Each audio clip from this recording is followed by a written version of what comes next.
Hey there, fellow entrepreneurs. I'm Sue, and you've just stepped into Entrepreneurs Gone Wild.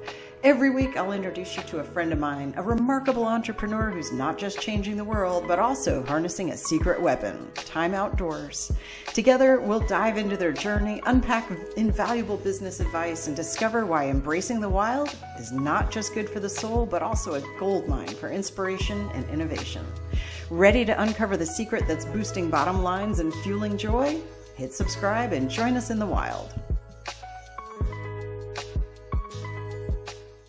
Welcome to Entrepreneurs Gone Wild. Today's a real treat coming from Gainesville, Georgia. I've got my old friend Eric Bussey, and he's done some pretty freaking cool stuff. So I'm just excited you're going to hear all about it and how he uses outdoor time to do his best thinking. Welcome to the show, Eric. I'm so glad you're here. Hey, Sue, thanks for having me. It's good to be here. This is so cool. So I know we've talked in the past and you've got a very cool, very, very cool story. So tell me, we're going to roll back way back, but what was it like in life for you before you became an entrepreneur? Well, I didn't really have much of an alternative other than entrepreneurship. I became somewhat of an entrepreneur even before I was able to work at a job. And I remember, I was probably 10 or 11 years old, and I collected baseball cards. And my kids and my wife, they both make fun of me with how many baseball cards I actually have. It's embarrassing to say, but my entire childhood was spent collecting these baseball cards. And I would always do odd jobs kind of around the house to get extra money. And, eventually I ran out of odd jobs of folding laundry and cleaning and, all this stuff. You just eventually run out. But what I discovered is you can cut people's lawns and they're going to give you money. So I got really good at mowing my parents' lawn. And I started going to all my neighbors' houses and asking, can I mow your lawn for $20? Back then it was $20. I don't know what it is now, probably much more. But I got this little business going. I was probably 11 years old. And I remember pushing the lawnmower up the big hill, and I couldn't drive. And if my mom couldn't drop me off, I'd have to push the mower all the way from my house, all the way across the neighborhood to their house. So by the time I get there, I'm already tired, but I'm so sweaty and dirty. And I looked like I had already mowed 5 lawns, but I loved it because I was able to kind of create my own income. Is I was only limited by the amount of people I could go, get as customers. And they would pay me the $20 and I'd go buy all the baseball cards that I wanted. And that sense of freedom that I got, I think is what drives a lot of our entrepreneurship instincts is I'm limited to only what I can do and what I can create. Nothing else is limiting me. So that sense of freedom that I can go do this and I can get this was amazing to me. And before I knew it, I had bought other pieces of lawn equipment. So I had my lawnmower. Expansion. Yes. And I used that I bought an edger, I bought a weed whacker, I bought, a blower. And suddenly I was tacking on all these different services to what I was doing. And I thought it was amazing. And I didn't know what I was doing. All I knew is I got all the baseball cards that I wanted. And that's where it started for me. That's so great. Did you have a name for your business back then? I didn't. I should. Oh. I should have. My son had started something similar when he was about 10 or 11, right? It did not expand to the extent that yours did. But last name was Lapointe, Lapointe. And so he called his La Pose Mows. And he had little flyers and everything. It was adorable. I'm like, hey, whatever happened to that? I can guarantee. Your pricing was right on, man. I also mowed, for money when I was a kid, and only my parents, but it was like $2 per mow. And now I'm like, wait a second. It went way up. Now it's like $40. It's crazy. Start mowing lawns again. So, all right. So you've got this lawn mowing extravaganza going on. What happened next? Well, after that, I actually just became a employee as soon as I could. I got tired of mowing lawns, and I became an employee for several years. I did a bunch of things, kind of all the normal stuff. I started, being a server at a restaurant. I managed a sports store for a while. I, kind of did all this stuff, and I ended up becoming a substance abuse counselor, and that landed me in Denver, Colorado.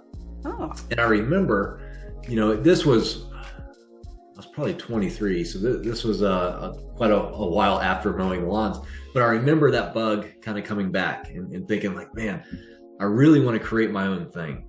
And, I loved what I was doing, and it was super rewarding to help, young people kind of straighten out their lives and things like that. But I needed to create my own thing.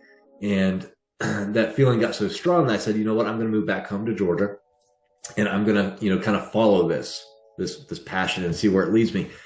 And I got a job doing pest control, I think just to kind of, pay the bills as I was building this other thing. And I wasn't quite sure what this other thing was going to be, but we started doing me and who later became my business partner, but I had known him for a really long time.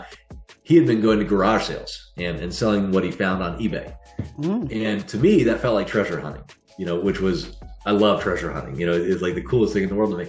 So I started doing that with him, and I just became hooked, just completely addicted. I'd go home and I'd research garage sales and go to thrift stores and find all this stuff to go resell online. That led us to getting into storage unit auctions, which is as fun as you think it would be after watching the show. It's so much fun. So we did that for a while as well.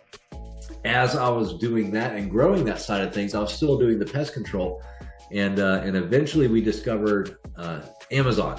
And I remember the night that I discovered Amazon and, kind of the FBA program specifically. And I was watching somebody who went through a thrift store and he bought all these books, and then he sent it into Amazon, and he didn't touch the inventory ever again. And then they just sent him a check. And I didn't sleep that night after I started. So you're telling me I just have to go find stuff and send it into Amazon, and they sell it and deal with all the customer stuff and they just send me money? Like, this is, why am I just now discovering this? This was like 2012 or something.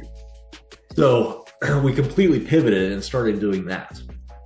And, we ended up building a team of shoppers kind of all across the country, of people who were shopping for us and sending it into Amazon, and they'd get a percentage of the profit. And it was so much fun to me. So at that point, shortly after we discovered that model, I was able to quit my full-time job. And that was 2016. And I've been an entrepreneur and kind of full-time doing something ever since. That's amazing. Yeah, I think that's how a lot of people kind of get hooked. They're like, wait a second, it's real. And they're doing it and it's fun and it's working. And they're like, oh my God, man. So I know things expanded a bit past there. What happened next? Sure. We were doing the Amazon thing for a while, and it just got super competitive. People caught on, which was, it kind of works. That's what happens with every business. But what happened was it just became so competitive that all the prices on Amazon just started getting cheaper and cheaper and cheaper, and became harder and harder to make a profit doing that. And we said, this is probably going to be too much work than what it's worth. And we had discovered a source that sold tools, secondhand tools. And what we ended up doing was buying a pallet of these chainsaws, like these gas-powered chainsaws. And I remember I had this garage in my previous house, and it had quite a bit of room in it. And what I was doing was I was bringing like 2 pallets at a time of these chainsaws, and I'd take a chainsaw out and I'd test it in my driveway, and then I'd fix whatever needed to be fixed, and I'd end up with these stacks of chainsaws in my driveway, and my neighbors would come by and like, what? I was gonna say, some very puzzled neighbors. Like, shouldn't we be worried about this guy? You'd see me wheel out the chainsaw. There's Eric and his chainsaws again. And it was just the weirdest looking thing. But the thing was, it was working. I was fixing these chainsaws, and I was listing them on Facebook Marketplace, and I had all these, shelves in my garage, and they're all labeled, and I'd meet people at gas stations locally to sell the chainsaws, and it was working. And what I loved about that is I just wanted to prove the model. So after that, it was, well, what other tools can we start bringing in? So we were bringing in all these power tools, and Milwaukee tools, and DeWalt, and Ridgid, Ryobi, all these tools in the garage. And pretty soon, like, you couldn't see the garage fridge, you couldn't see the bikes anymore. We had 2 kids at the time, and all their toys were just buried in like all these tools. And I remember we were just starting to list them on eBay. We said, let's stop selling them locally as much, and let's scale this and start selling them on eBay and Amazon. So we started inspecting and testing all these tools, and I'd have them stored in the garage, and I'd be standing over a lawnmower, like my foot on a lawnmower, my other foot on a milk crate, like just trying to grab this drill that's over here to go ship it. And it just got completely unmanageable that way. So we got a warehouse, seeming like one of the biggest commitments. It felt like to us. It's like, oh man, we're going to sign a year lease, and it's going to be $1,500 a month, which is, yeah. It was, looking back, it's like, why were we so scared of that? But we completely scaled, after that. We got the warehouse, we had the space, we started hiring a lot of employees. That blew up like crazy. Customers found out we were there in our local community, and I'd show up and there'd be a line of people waiting, like, hey, I wanted to see the tools. Give me the good stuff. Yeah, we weren't even inviting people into the store. It wasn't even a store at that point. It was just a warehouse where we sold online. And then in 2020, we said we better lean into this. So it was 6 months into the pandemic, which on paper is probably the worst time in history to start a retail store, but we did. This commitment was much bigger. It was a 20,000 square foot store, and we absolutely filled that up. We moved in there, and we just, it grew from there, and now we have 3 stores. We have, almost 50 employees, and we still sell tools, and we sell some new, some used, some open box, some broken. The broken ones actually sell faster than the working ones sometimes, because people fix them. Oh yeah. But that's kind of how it grew to that point. That's amazing. It's just like, all right, it starts off, you got like one lawnmower, long ago, and now this is, off the rafters. This is amazing. So 3 stores in one, and they're all in the Atlanta area? One of them is in Dawsonville, Georgia, so north of Atlanta. One of them south of Atlanta in Newnan, and then one of them is actually in Charlotte, North Carolina. Wow. Okay. Oh, that's great. My goodness. Yeah. Now, what's your daily involvement with that now? Really nothing. So how we ran the business and how we've always kind of run our business, me and my business partner, I have 2 business partners now. We brought someone in later in 2017, but my business partner, we're always very committed to constantly trying to replace ourselves. So we never wanted to get stuck in doing the work ourselves, because it's so hard to work on your business when you're in it. And I have a feeling a lot of the people listening to this will completely relate to that. It's hard to see what levers need to be pulled when you're doing the day-to-day stuff. So we would always try to bring in people who do our shipping, or stock the shelves, run the retail store, all of that stuff. So we have replaced ourselves so many times that at this point, if I show up to the store, I just get in the way. They're like, who's this? Get him out of here. You sit there and go home. Like my only role there is to show up and distract everybody. So that's okay. Just kind of stay away. So very little. Amazing. So a lot of people, everybody always hears work on your business, not just in it and all that, and replace yourself, all this. But it's so tempting, I think, especially when something's kind of new, like, well, I could do it faster, cheaper, blah, blah, blah, all these reasons that we don't, start from the beginning, having somebody else doing the things that we don't want to ultimately be doing. Was there any kind of mental pep talk you had to give yourselves as far as actually sticking to that plan? So many. The first person we hired was like, oh man, it was a 19-year-old guy. So it was not like he had a family and a dog and a house and all this, but we were still like, oh man, this is a serious commitment for us. We're gonna hire this guy, and like, what if it doesn't work? We're not gonna be able to pay him. And it had all these mental things that we had to work through, but we did it anyway. And afterwards, it's like, well, of course it worked out. Like, let's just do this 50 more times. But it has been a challenge of learning how to manage people, but more importantly, training other people how to manage people, and that's been the struggle, because we never brought somebody in that was qualified. I'll say it that way. We never brought in a CFO or a CMO or a CEO that was actually qualified to do this. Mm-hmm. We hired people at $13 an hour, and they kind of worked their way up in the company. And eventually, one guy that started out listing stuff on eBay for us now runs all 3 stores for us. And he's paid really well to do that. And he does an amazing job. Mm-hmm. But that's very much how we have run our business. Is we're 3 guys who accidentally started an 8-figure retail store. And That's, in some ways, we paid dues for that. We said, "Oh man, we should have done it this way 3 years ago." And now we have to rework some things. But in other ways, it's just been really fun, and we've been led, and kind of followed the dots, and just kind of paid attention. And this is where we've ended up. So there have been a lot of mental hurdles with I would that. imagine. Yeah. Are there any things that you can point out and go, I would definitely do this differently? Yes. So I would have not has been so discouraged. It is when things didn't go the way I thought they needed to. So what I found in the past several years of doing this is you're going to hit roadblocks. That's just going to happen. And whenever you get a roadblock, I wish I was more grateful for those roadblocks, because whoever goes past those roadblocks, that's where other people would have stopped, and eventually you're just going to be the only one left. And that's exactly what I've seen happen in the business is liquidation is really difficult, and opening up a retail store is really difficult.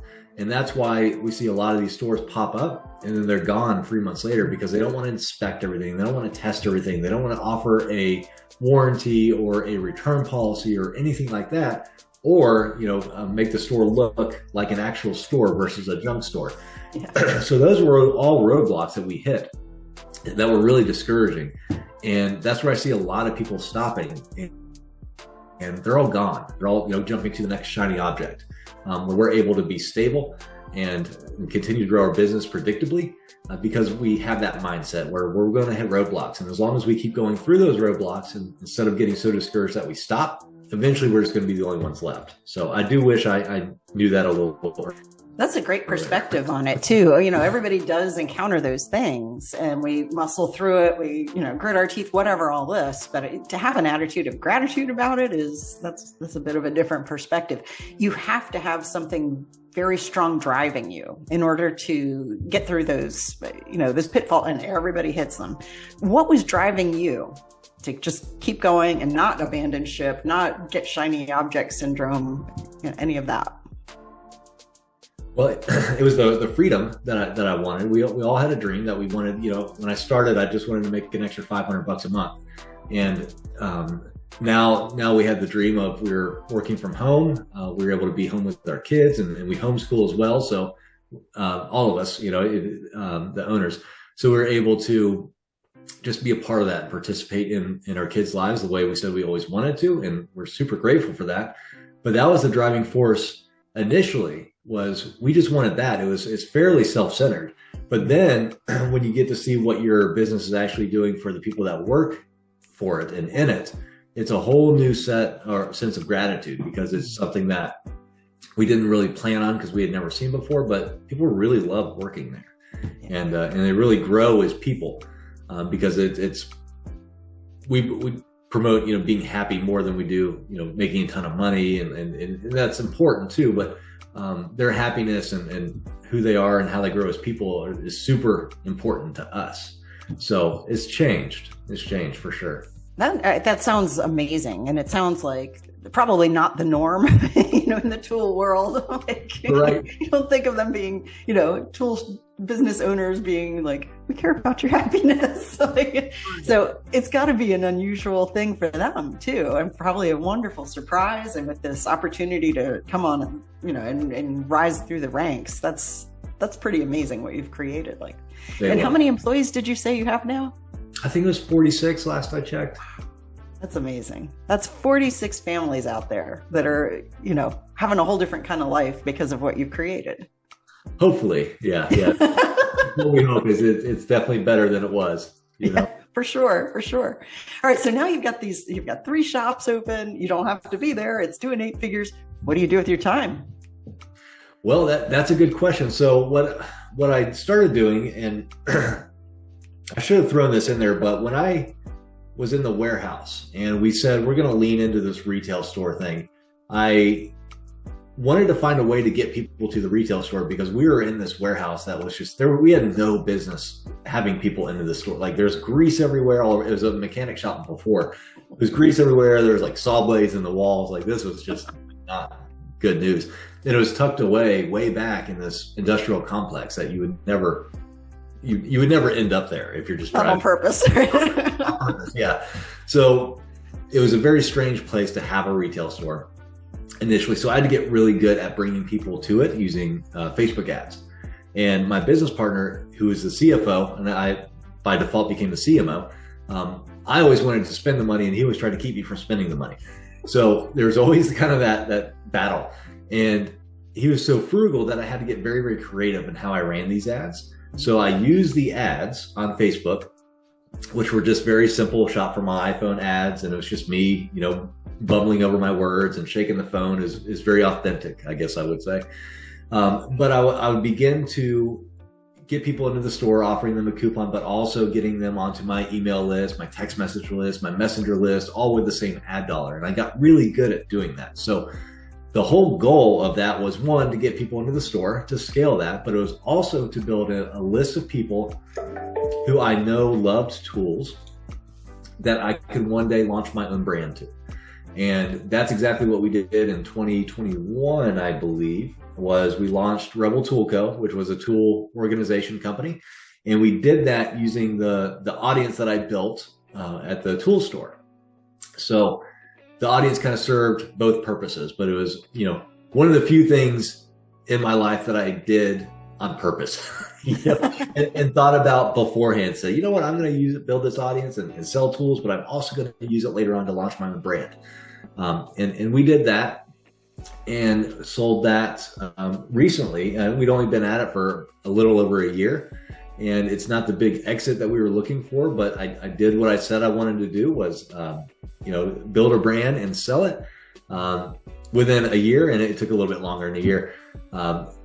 So I have that experience, and it's going to someone who's going to be able to take that brand and just make it way bigger than I was going to be able to. And I get a percentage of the profits over the next couple of years. So I'm super excited for that piece of it. But that's what I use to kind of fill my time while the retail store was kind of being run by itself. Yeah. Oh, that's incredible. So in a sense, I love how purpose built this was. You're like, all right, I'm going to do this. I'm going to do this someday, but this is for now. You did the thing. You had an exit. This is incredible. Maybe not a life-changing exit, but still in many ways life-changing, because you could do this 1,000 times over if you wanted, Not the experience. Exactly. That's really, really cool. All right. So now what do you do? Well, now I do a couple different things. So, I don't know, but there's one person in the audience who's going to relate to both of these things, but I'll do my best. So that system that I built for the retail stores and to get customers into the retail stores and build their list, I realized after owning this retail store that my door would get banged down, probably 10 times a day, by people trying to sell me advertisements. And it's the same old advertisements that you've seen for 50 years. So it's billboards, radio, TV. I'd have people coming in that are they're running events and they want our store to sponsor them, and it's all this stuff to be a part of your local community, which is great.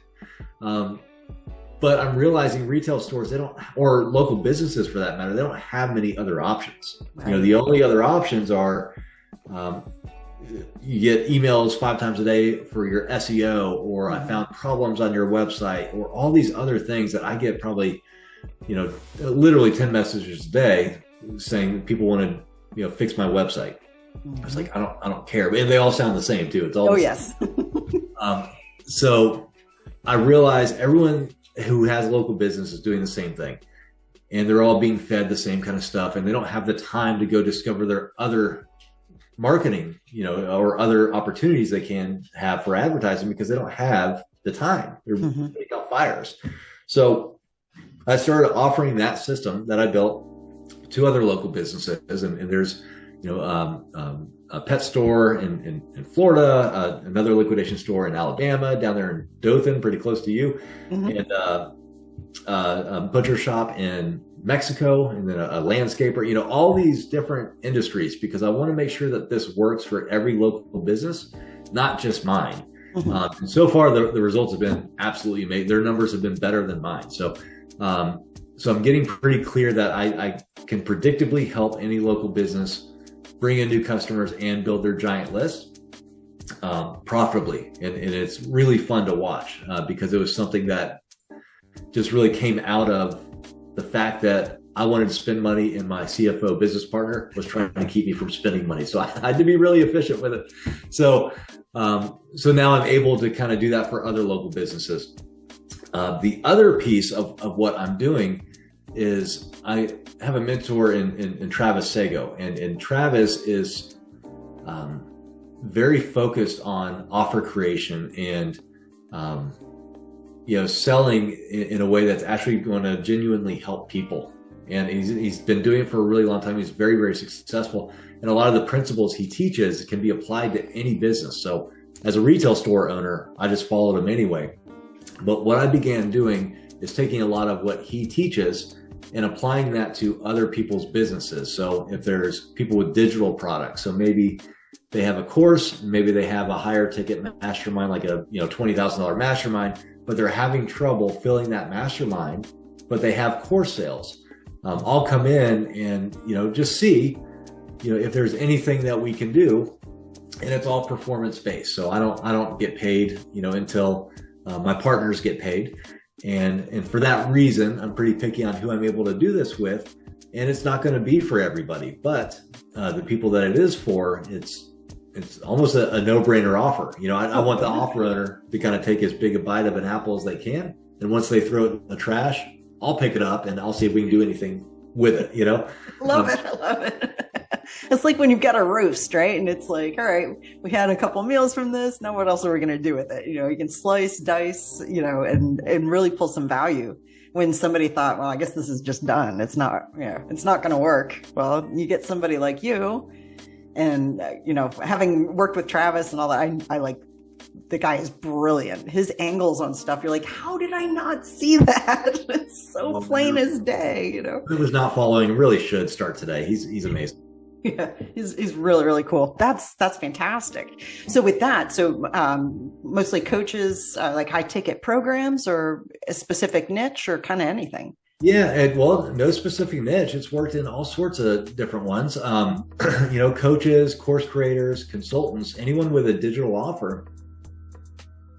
Maybe they have a course for, $297, but they also have a $10,000 mastermind, and we come in and we do all the work and write the emails, and we actually do it all over chat and email. It's not a bunch of phone. We don't want to mess with their sales team, appointment setters and phone calls. We don't want to mess with any of that.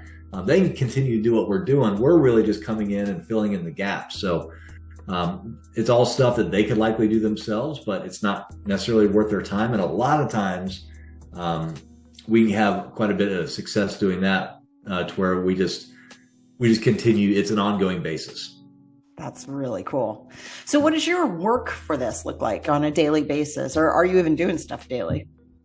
Well, the retail store stuff, I am helping some people with their own metrics and keeping an eye on making sure they're hitting their numbers, and adding videos as I'm finding out questions that they have. I'm adding videos to my video series, and with the email stuff, the coaching stuff, there's always people reaching out wanting me to take a look and see if is there anything we can do.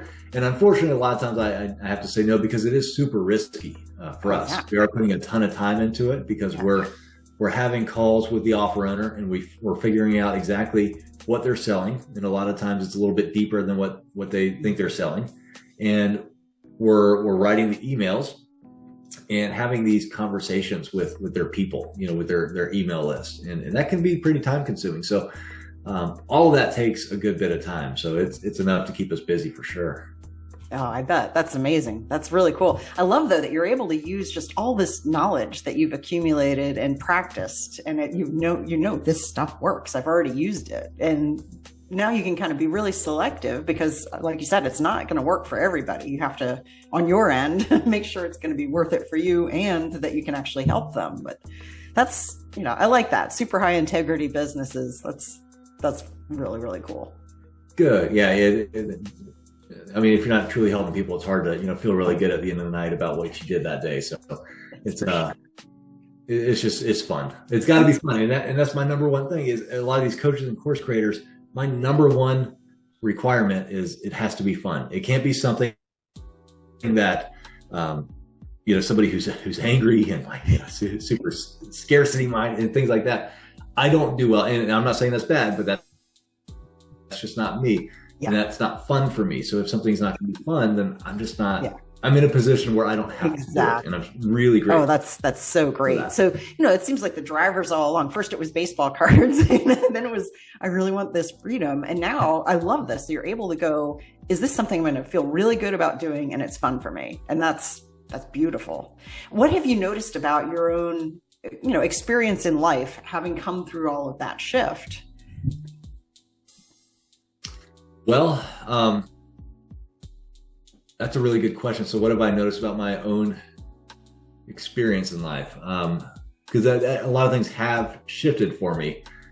And I've realized a lot about myself to where I thought, younger me thought that if I could just not work and hang out with my family all day, then I would be happy. And what I realized was, that just sounds like the right thing to say. That's not actually what I believe, Mm-hmm. So what I discovered is, while that's super important, and I love that I was able to quit my full-time job to fully be here with my kids. Yeah. I don't think that's the most important thing for everybody. And it was a huge driver for me, but I also really love business. So the most important thing to me, what I boiled it down to, is relationships. And that's relationships with my family, with my wife, with my kids, but it's also relationships with you and Travis and all the other people in my life. And that I would only be, in their presence with business. Like, business is just meant to bring people together. So I've realized how important relationships actually are to me. And that's the driving force in all of this. Is business can be fun. It can be somewhat of a game. But the more important thing to me by far are relationships. So every successful, tangible thing that I have in my life today, my business, my revenue, income, all of that can be tied to something or someone, more accurately, that I met years ago. So I can go through the whole sequence of events, how one relationship and one online community was responsible for an 8-figure retail store business 5 years later. So that was just one relationship. So every aspect of business comes back to relationships for me. So where I started and I thought this is what I want is now actually, no, I just want more relationships. I just want closer and more relationships. That's great. That's amazing. That's a profound realization to have, because now you can redirect, like, it sets up a filter for everything that you're going to do with your time, because it's time you're pouring. That's the asset. And what relationships are you going to pour this into, and being able to be choosy with that and wise with it. That's pretty cool. That's really neat, man. I love it. I love it. So, all right. So now you've had, I also am a huge fan of mowing. I don't even get my $2 a mow anymore. It's all mine. Right. Yeah. Still fun. And I love it because it's time outdoors. How do you get your best thinking done outdoors? So I pretty much grew up in the era where you leave when the sun comes up and you come back when the streetlights come on. Wasn't it great? Oh, it was so good. And if you come back early, the doors were locked. So, what are you doing here? Get out there and play. And my kids were asking me yesterday, what did you used to do for fun? And everything I said was outside. So, I used to play in the creek, catch crawdads. I grew up in the South, it's crawdads. And I played pickle, and I played, basketball and football, and all these things. I never came inside. So that was always really important to me. And it's become more important to me, I think, in adulthood, because I think it's so easy now to just kind of be trapped. And you've probably, have more experience with this than I do, because I know you're so nature focused in all you do. And I love that. But I can become just trapped in this technology, and I'm in a Zoom call and all day long, and I'm stuck inside. I'm looking outside, but it's not the same as being outside. So for me, I've had to make a conscious effort. That's kind of a non-negotiable, is I have to go walk outside every single day. And when it was warmer outside, I had this park about 10 minutes down the road, maybe 15 minutes. I have closer parks, but I like this one because I like the scenery of it. And I will go walk, several laps throughout that park. and I'll just listen to something good. I'll just put on something good. So walking's a really big deal for me. It's not unusual for me to walk, between 10 and 15,000 steps a day. Nice. It's just crazy. And it has to be outside. And the other thing, I love any kind of sport, any kind of outdoor sport. So still love playing in creeks, still love, mountain biking, all that stuff. But most of my days ideally would be outside if I could be, because it's so important for me to just be out in nature. I love that. I really love that. And I totally get the walking and just, 10, 15,000 steps. That's amazing. That's fantastic. The sports, I think that's tying in those relationships again. Usually sports have other people involved, right? So yes. Are you playing things like, do you have, pickleball league or something like this that you're in with other guys? Or I got really into tennis last year. My dad tried into tennis my whole life. He played for like 60 years and really into tennis. And there's a whole community, for tennis. I'm in Atlanta where we have something called Alta, and it's a whole tennis community, the whole state. It's really, really cool. And I love team sports. I played softball for, 10 years after, I probably stopped a couple of years ago. So, 28 to 38. But it just got to the point where, we all have kids, we have more kids now. So it's like, well, when are we going to have time to go out and get 9 guys together and go play softball? We're just not. So tennis, and mountain biking, that's something I can do with all kinds of people. And anytime I get on a phone call, I'm also on phone calls all the time. Anytime my phone rings, I go outside. Yes. I walk the dog, or I'm on the sidewalk, or I'm walking, through the woods. At my old house, I just used to wander through my yard. Just because I feel, I don't know, I just kind of out of the box. Like you're kind of trapped in a box sitting in front of a computer all the time. Yeah. And sometimes removing yourself from that box, if things start clicking and decisions become easier to make, and I'm way more creative. Isn't that funny? I do the same thing, and I'm glad to meet another weirdo. If the phone rings, I'm outside. Or if it's too cold, I'm pacing up. And I always thought maybe it was just nervous energy. Might be, but I think when I'm outside, I do. It's like you're thinking differently. It's interesting. Oh, I'm so glad there's another weirdo. Absolutely. I need that stuff. I get stir crazy if I'm inside for too long, and my wife will see it. On Saturday morning, I'm looking for what can I go do? Like what are we doing today?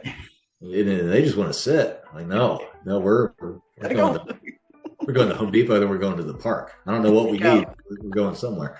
So that's just how I am anyway. So I love being outside. Super important. That's so great. I love that so much. Now, are your kids kind of picking this up? I know they were kind of, hey, Dad, what did you do for fun? Normally kids are like, well, I'm bored. What should I do? You list anything. And they're like, no. Right. So, are they kind of picking up this love of the outdoors as well? Or both entrepreneurship and the outdoors. So they're 6 and 8. The older ones are. And they love being outside. Always want to be outside, which is just cool. It's cool to see that. And also with entrepreneurship stuff. So when we sold Rebel ToolCo, they were really sad because they would help assemble a lot of the products for us. And child labor. Yeah, I know. Yeah, I'm young. I know, but they're my kids, so it makes it okay, right? But yeah, I would pay them, and they had the same thing. They're like, I want to buy this. What can I do? How do I make extra money? And it was the baseball card thing all over again. So they're doing the exact same thing. So now that Rebel ToolCo is gone, I have them helping with some extra mile tool stuff, some of the tool store stuff. That's so cool. They just want to so bad. It's the circle of life. It makes me think. I think humans are just meant to create. They're meant to add to things and meant to contribute. And there's a sense of ownership that I think is just built in everybody, that when they realize the freedom, like I do this and then I get this, and that is unlimited. I think that's just built into everybody. So, or I'm just crazy and it's not, and it's just my family. I don't know. But either way, it's really fun to see. Maybe there's an entrepreneur gene. I don't know. I don't know. I mean, it was really cute. I've told this story a bunch of times. Normally I get a certain response. Yesterday I got a different response. So when I was about 3, 4, 5 years old, my dad, he's always had a wood shop in the basement. We lived in a townhouse that had a basement. And he would make these amazing things in, like refinishing furniture, building stuff, all this. And I loved sawdust. This was like, I thought it was magic. And I'm like, this is amazing. It smells good. It's fun to touch.